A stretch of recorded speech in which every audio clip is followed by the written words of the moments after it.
네, 안녕하십니까. 하느님 나라 관점으로 읽는 통큰 통독 180일 성경학교 13주차에 오신 성도님들을 환영합니다. 오늘은 통큰 통독 읽기표 37일에서 39일까지 내용을 다루겠습니다. 지난주에 이어서 분열왕국 시대를 계속적으로 살펴볼 건데요. 본문은 열왕기하 1장에서 16장, 이와 관련된 역대하 본문들, 그리고 이 시기에 활동했던 새 선지자의 이야기인 요나서, 아모스서, 호세아서입니다. 열왕기하의 계율을 잠시 살펴볼 텐데요. 열왕기하는 크게 세 단락으로 나눌 수 있습니다. 첫째 단락인 1장에서 10장까지의 내용에서는 주 무대는 북이스라엘입니다. 특히 엘리야 선지자의 제자인 엘리사 선지자의 활약이 두드러지고요. 예후가 왕으로 등장하면서 아합의 집을 진멸하고 오므리 왕가를 향한 하나님의 심판의 예언이 성취되는 것을 볼 수 있습니다. 둘째 단락인 11장에서 17장에서는 남북 왕궁의 이야기가 교차로 진행되는데요. 그러다가 결국 주전 722년 북이스라엘이 계속된 타락의 결과로 하나님의 심판의 도구인 아수르 제국에 의해 멸망당하는 것을 볼 수 있습니다. 이 시기에 주로 활동했던 선지자들이 잠시 후 다룰 요나, 아모스, 호세아 같은 선지자들입니다. 셋째 단락은 18장에서 25장인데요. 남겨진 남유다 왕국의 이야기를 다루고 있습니다. 북이스라엘의 멸망을 보면서 유다가 돌이켜 하나님을 잘 섬겼다면 좋았을 텐데 결국 남유다 역시 악한 길로 가다가 하나님의 심판을 받게 됩니다. 주전 587년 바벨론에 의해 멸망당하고 포로 시대가 시작됩니다. 그럼 이러한 시대적 흐름 속에서 오늘 본문을 살펴보도록 하겠습니다.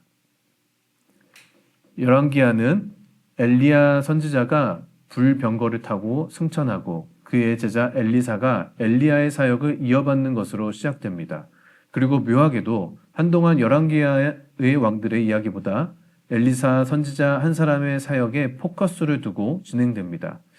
이는 원래 하나님이 의도하셨던 이스라엘이라고 하는 나라와 성전 제도 및 제사장 제도가 점점 그 기능을 상실하고 있다는 것, 이스라엘의 타락이 가속화되고 있었다는 것을 암시적으로 보여줍니다. 그리고 이러한 시대적 배경이 후에 더 많은 선지자들의 등장과 활동을 촉진하게 되는 것입니다. 엘리사의 일대기를 살펴보면 그의 스승 엘리야보다 훨씬 더 많은 기적을 베풀었다는 것을 알 수 있는데요.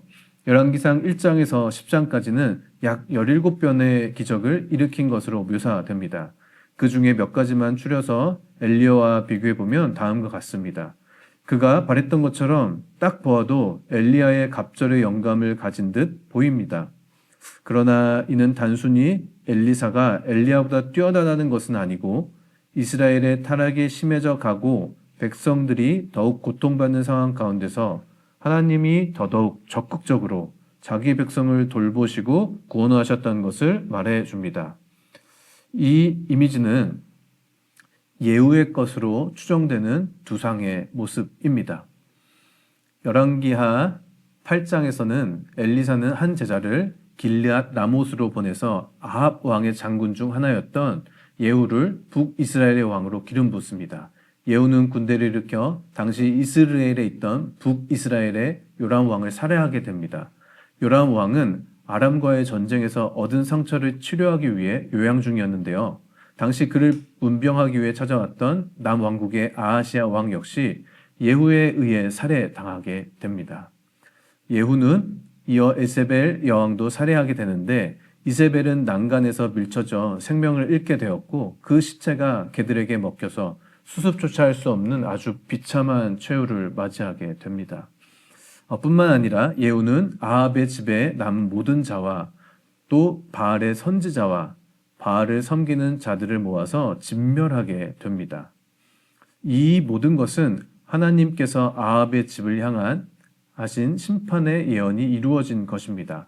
하나님은 이 일을 충성스럽게 감당한 예후에게 4대간 왕위가 이어질 것을 약속하십니다.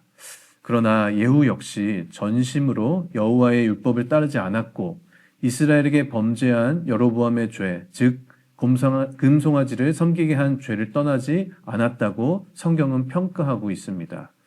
잠시 남유다의 상황으로 가보겠습니다. 북이스라엘의 요람왕과 어울리던, 쉽게 말해서 함께 악을 행하던 남유다의 아하시아 왕이 예후의 손에 갑작스럽게 살해되자 남유다에서는 다윗 왕가의 힘이 약해지는 결과가 초래됩니다. 이에 죽은 아하시아 왕의 어머니 아달랴가 다윗 가문의 모든 적통을 살해하고 스스로 남유다의 여왕을 자처하게 됩니다. 그녀는 북이스라엘의 아합 왕과 이세벨의 딸이었습니다. 남유다 여호사밧 왕의 며느리이자 여호람 왕의 아내였습니다. 성경은 그녀가 남유다의 아합 집에 악한 영향력을 끼친 인물이라고 말하고 있습니다. 하나님을 전심으로 섬겼던 여호사밧 왕이지만 아합 왕과 사돈을 맺은 잘못된 선택이 남유다의 북이스라엘의 악한 풍습을 들여왔을 뿐만 아니라 다윗 왕조가 끊어질 수 있는 아주 큰 위기로 돌아온 것이죠. 다윗의 왕위가 영원할 것이라고 약속하신 하나님의 약속과 그의 혈통을 통해서 메시아를 보내시려는 하나님의 계획이 마치 무산되는 것처럼 보였습니다. 그러나 하나님은 신실하십니다. 아달랴의 눈을 피해 살아남은 다윗 왕과의 한 왕자가 있었는데 바로 요아스입니다. 어린 아기였던 그는 고모인 여호세바에게 구출되어서 고모부인 제사장 여호야다의 손에 양육됩니다. 그리고 6년 뒤 제사장 여호야다는 7살 된 요아스를 왕으로 옹립하고 악녀 아달랴를 처단하여 다윗 왕가의 혈통을 회복하는 것입니다. 요아스 왕은 그 시작이 아름다웠지만 끝이 안타까운 왕인데요. 그의 멘토 제사장 여호야다가 살아있을 때 그는 하나님 앞에 정직한 왕이었습니다. 그러나 여호야다의 사후에 여호와를 버리고 우상 숭배를 하고 아람과의 전쟁에서 패한 후 부하들에 의해 살아당하게 됩니다. 요아스 왕의 뒤를 이은 아마샤 왕 역시 에돔과의 전쟁을 승리로 이끈 전쟁 영웅이었지만 그는 에돔의 우상을 들여와서 하나님께 진노를 샀고 북이스라엘과의 전쟁을 벌이고 패한 후에는 아버지와 같이 반역에 의해 목숨을 잃게 됩니다. 다시 북이스라엘 이야기로 돌아오겠습니다. 이 시기에 북이스라엘에서 아주 큰일이 있었는데 선지자 엘리사가 죽게 되는 것입니다. 선지자 엘리사의 죽음을 기점으로 북이스라엘은 점점 돌이킬 수 없는 타락을 향해 나아갑니다. 잠깐 여로보암 2세 때 외적으로 아주 부흥하게 되는 시기가 있었는데요. 여로보암 2세 이후에는 예후에게 약속하셨던 4대의 시간도 끝나고 이제 새로운 왕들이 반역과 반란을 반복해서 국가의 힘이 점점 약해지고 결국에는 주전 722년 아수르에 의해서 멸망의 운명에 처하게 됩니다. 하나님의 오래 참으심이 마침내 끝나게 되는 것 같습니다. 열왕기하의 내용은 여기까지 다루고요. 이제 이 시대에 활동한 선지자들의 이야기를 함께 살펴보겠습니다. 선지자란 어떤 사람일까요? 선지자를 뜻하는 영어는 prophet에서 접두사 pro는 in place of 뭐뭇을 대신하다라는 뜻을 가지고 있습니다. 히브리어로는 선지자의 원어는 나비라는 단어인데 이 단어는 입이라는 뜻을 가지고 있습니다. 그러니까 선지자는 누군가를 대신하여 말하는 사람, 즉 입이라는 뜻이 되겠습니다. 그럼 선지자는 누구의 뜻을 대신 전할까요? 선지서에 아주 자주 등장하는 다음과 같은 문구를 보면 명확해집니다. 여호와의 말씀이 누구에게 임하여 여호와의 말씀이니라. 그렇습니다. 선지자란 하나님께서 택하시고 보내셔서 그 시대를 향한 하나님의 메시지를 하나님 대신 전하는 사람이라고 할 수 있습니다. 이런 선지자는 크게 행동 선지자와 기록 선지자로 나눌 수 있는데요. 행동 선지자는 기록을 따로 남기지 않는 선지자들을 말합니다. 대표적으로 엘리야, 엘리사가 여기에 속합니다. 직접 행동했을 뿐 아니라 그들이 전한 하나님의 말씀과 그들의 활동의 내용을 문서로 남긴 선지자들이 있습니다. 이들을 기록 선지자, 문서 선지자라고 부릅니다. 우리는 흔히 선지서라고 부르는 성경책의 제자들이 여기에 속한다고 할 수 있습니다. 앞에서 열왕기하 초반부에 엘리야, 엘리사 같은 선지자들의 활약이 두드러지고 점차 여러 선지자들이 등장하는 것을 보고 이스라엘에게 타락이 점점 가속화되고 있음을 암시한다라고 표현한 것을 기억하실 겁니다. 이것은 선지자들의 역할과 그들의 메시지와 관련이 깊은데요. 요컨대 그들이 외쳤던 하나님의 메시지는 하나님을 떠난 하나님의 백성들에게 회개하라, 하나님에 대한 사랑과 이웃에 대한 사랑을 회복하라 라는 것이 선지자들이 전한 주된 메시지라고 할 수 있습니다. 구약 성경에는 17권의 선지서가 기록되어 있는데요. 이 책들은 크게 대선지서와 소선지서로 분류할 수 있습니다. 이것은 책의 중요도에 따른 구분이 아니라 단순히 분량이 많고 적음에 따라 구분된 것이라는 것을 유의하시기 바랍니다. 대선지서는 5권으로 이사야, 예레미야, 에가, 에스겔, 다니엘서입니다. 소선지서는 12권으로 호세아, 요엘, 아모스, 오바댜, 요나, 미가, 나움, 하박국, 스바냐, 학개, 스가랴, 말라기입니다. 오늘은 우리가 읽은 열왕기하 본문과 관련이 깊은 요나서, 아모스서, 호세아서를 살펴보도록 하겠습니다. 요나는 기록 선지자 중 가장 먼저 활동했던 선지자인데요. 요나는 주전 784년에서 772년경 북이스라엘과 아수르의 니느웨에서 활동했습니다. 아미떼의 아들 요나라는 표현을 통해서 열왕기하와 요나서에 등장하는 요나가 동일 인물이라는 것을 알 수 있습니다. 요나가 북이스라엘에서 활동했었을 때는 요아스의 아들 여로보암 2세가 북이스라엘의 왕으로 있을 때였는데요. 하나님 보시기에 악했지만 그래도 여로보암 2세와 북이스라엘은 하나님께 은혜를 입는데요. 하나님께서 북이스라엘을 불쌍히 여기셔서 여로보암 왕을 통해 구원을 베푸셨다고 성경은 말합니다.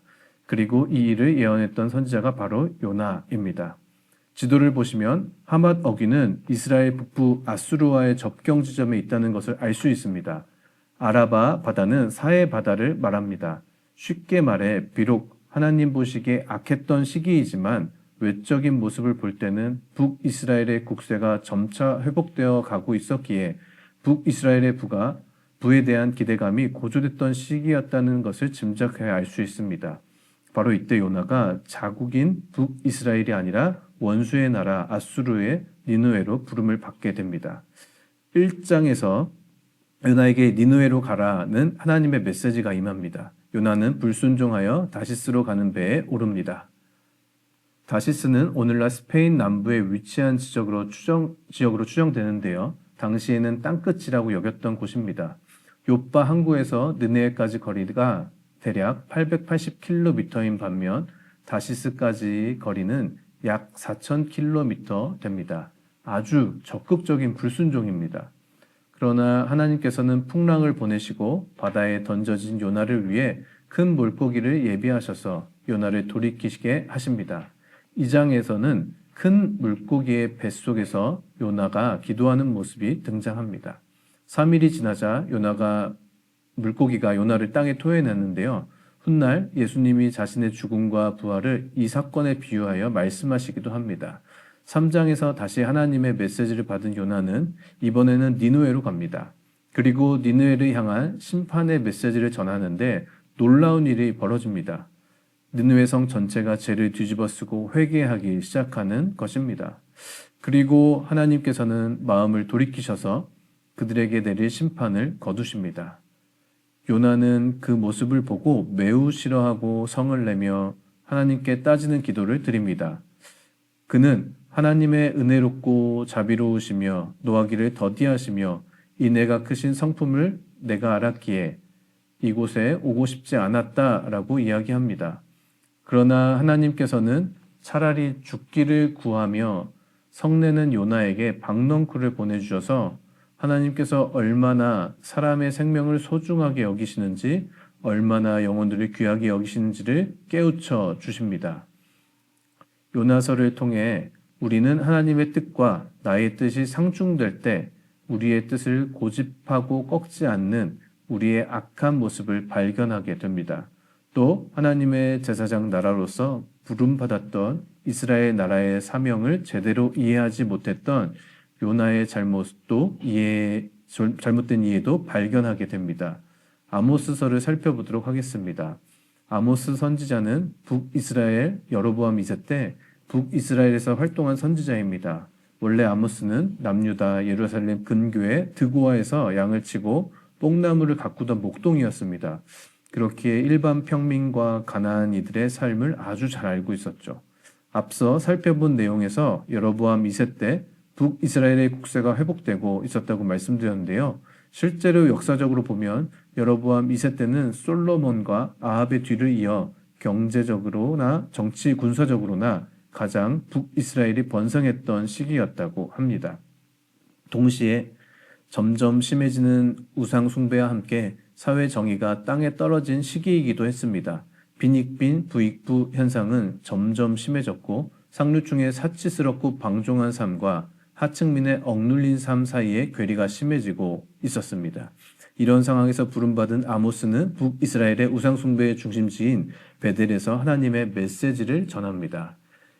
1, 2장에서는 아모스는 북이스라엘과 남유다를 포함한 8개 나라의 심판을 선언합니다. 하나님께서는 이들의 죄에 대한 심판을 돌이키지 않겠다고 심판의 엄중함을 말씀하십니다. 죄에 대한 하나님의 진노가 불의 모습으로 묘사되는 것을 볼 수 있습니다. 아모스는 계속해서 이 시대의 부패상을 고발합니다. 가난한 자를 억압하고 불공정한 재판을 하고 사치스러운 생활을 하고 불공정한 거래를 하는 모습을 보면서 오직 정의를 물같이 공의를 마르지 않는 강같이 흐르게 하라라고 요청합니다. 아모스는 계속해서 자신이 본 5개의 환상을 전하는데요. 메뚜기 떼의 환상, 불의의 환상, 담벽과 다림줄의 환상, 여름과 실과 한 광주리의 환상, 부서지는 기둥의 환상을 통해 계속해서 타락하는 북이스라엘이 결국 하나님의 심판을 피할 수 없다는 것을 말하고 있습니다. 이어서 호세아를 살펴보도록 하겠습니다. 호세아는 주전 755년에서 714년에 활동했습니다. 그는 북이스라엘의 멸망을 목격했고요. 부정한 아내 고멜과 음란한 자식들을 통해 그의 삶을 통해 이스라엘이 향한 하나님의 사랑을 보여준 선지자입니다. 호세아 자녀들의 이름을 보면 이스라엘이 향한 하나님의 심판과 회복의 메시지가 더 압축적으로 나와 있는데요. 호세아는 고멜과의 사이에서 이남 일녀의 자녀를 낳았습니다. 그중 장남의 이름이 이스르엘이고 그 이름의 뜻은 하나님이 흩으실 것이다 라는 뜻입니다. 장녀 이름은 로루하마로서 하나님께서 자비를 베풀지 않으신다 라는 뜻이고요.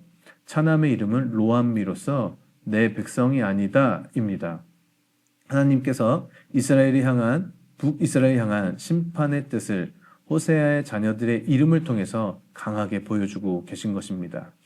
그럼에도 불구하고 하나님께서는 고멜을 돌아오게 하고 고멜을 용서하는 호세아의 모습을 통해서 이스라엘을 돌아오게 하고 이스라엘을 회복시키고자 하시는 하나님의 사랑의 마음을 보여주십니다.